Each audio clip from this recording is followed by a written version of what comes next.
went to Master Shaw's plantation. You admit it? Yes, freely. And you know why? I got this from Mrs. Shaw.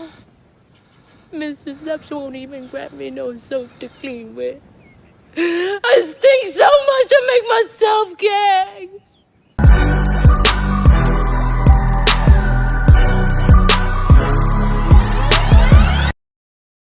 So 3 weeks ago, I made a video entitled, Why Lupita Said No to the Woman King. And thanks to your support, that video is now nearing 400,000 views.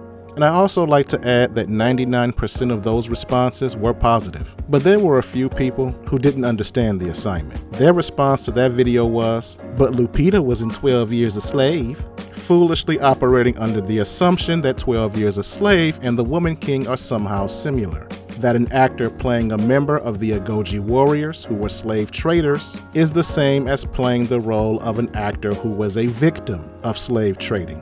I say foolishly because most of those comments were not made in good faith. The people who made them were not trying to understand the distinction. They were just talking smack. They were arguing for the sake of arguing. They thought they had me in a gotcha moment, that they were doing something by making that point. Now, I don't know their motives for doing that. Maybe they are fans of Viola Davis and they don't like her integrity being questioned.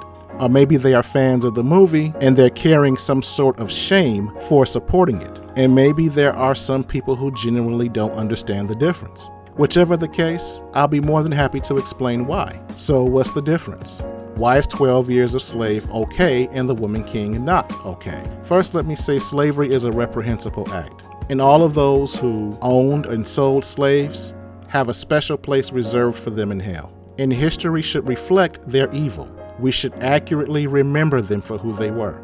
I want to emphasize that point, accurately. And that's the problem I have with the Woman King. It softens the role that the Dahomey Kingdom and the Agoge warriors played in slavery. For starters, the movie falsely portrays them as freedom fighters. The opening scene is of them killing slave traders. And later in the movie, you see General Naniska, who is the leader of the Agoge warriors, that is played by Viola Davis, petitioning the king to sell palm oil instead. But all of that is a lie. It's 100% fiction. The Agoge would never free slaves. And if they did kill slave traders, it would be for selling slaves in their territory. Or it would have been to rob them of their slaves, so they can sell them for themselves. And even when it came to them producing palm oil, they used slave labor to do it. The fact of the matter is, they loved the transatlantic slave trade. It made them rich. And they loved it so much the British had to force them to stop. But even still, they continued to take slaves for themselves, and they sold their slaves to surrounding nations. And they weren't just selling their enemies into slavery, they also sold their own people. But the movie made it seem like they were reluctant slave traders. And it passively mentions their role in the slave trade. You see, the Dahomey, every year as a tradition, used to raid neighboring villages for slaves. It's what they're primarily known for and why they were so feared. But the movie didn't show you any of that. They talked about it, but they didn't allow you to see it. And the reason why that's so important is because a picture is worth 1,000 words. But a video is worth 1,000,000. And that's important because I want you to understand which has the more lasting impact. An image of them freeing slaves or a conversation of them selling them. The viewer will walk away from that movie thinking, oh, well, they're freedom fighters because I saw them free slaves.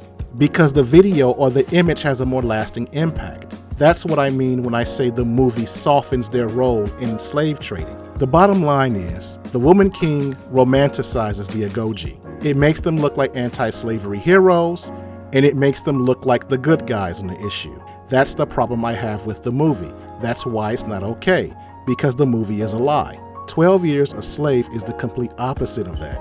Unlike the Woman King, it didn't show slave traders or slave owners as heroes or freedom fighters. It showed them as evil. It accurately reminded us of who they were. And Lupita Nyong'o's role as a victim of slavery highlighted how terrible they were. whereas Viola Davis's role in The Woman King made slave traders look like swell people. So The Woman King lied about who slave traders were, and 12 Years a Slave told the truth about who slave traders were. So you see how easy it is to spot the difference when you're making an honest argument about the two movies? That's why you cannot in good faith compare the two. You cannot argue that a movie that shows the evils of slave trading and slave ownership is comparable to one that portrays them as heroes. But I will concede this fact. I did make some errors in the video. For starters, Viola Davis did not win an Oscar for The Help. She was nominated, but she didn't win. She actually won for the movie Fences. And Lupita Nyong'o, although she was born in Mexico, she wasn't raised there. She was actually raised in Kenya, and she did go back to Mexico to study, but she wasn't raised there. And yes, her homeland of Kenya also has a history of slavery. I got that wrong too. But none of those errors, none of those trivial errors, minor errors, has anything to do with the greater point of the video. The Agoge warriors were not heroes, they were villains. They were slave traders. They were no better than Confederate soldiers. They were Confederate soldiers in blackface. And Viola Davis, and every black woman that starred in that movie, was wrong for helping make it. And if Lupita, after learning their real history, pulled out for that reason, should be commended. So if you like this video, please give it a like and leave a comment in the comment section. And if you are new to my channel, please subscribe and turn on that notification bell. That way you will get alerts every time I upload new content. This is the Layman's Journal. Thanks for stopping by. I'm out.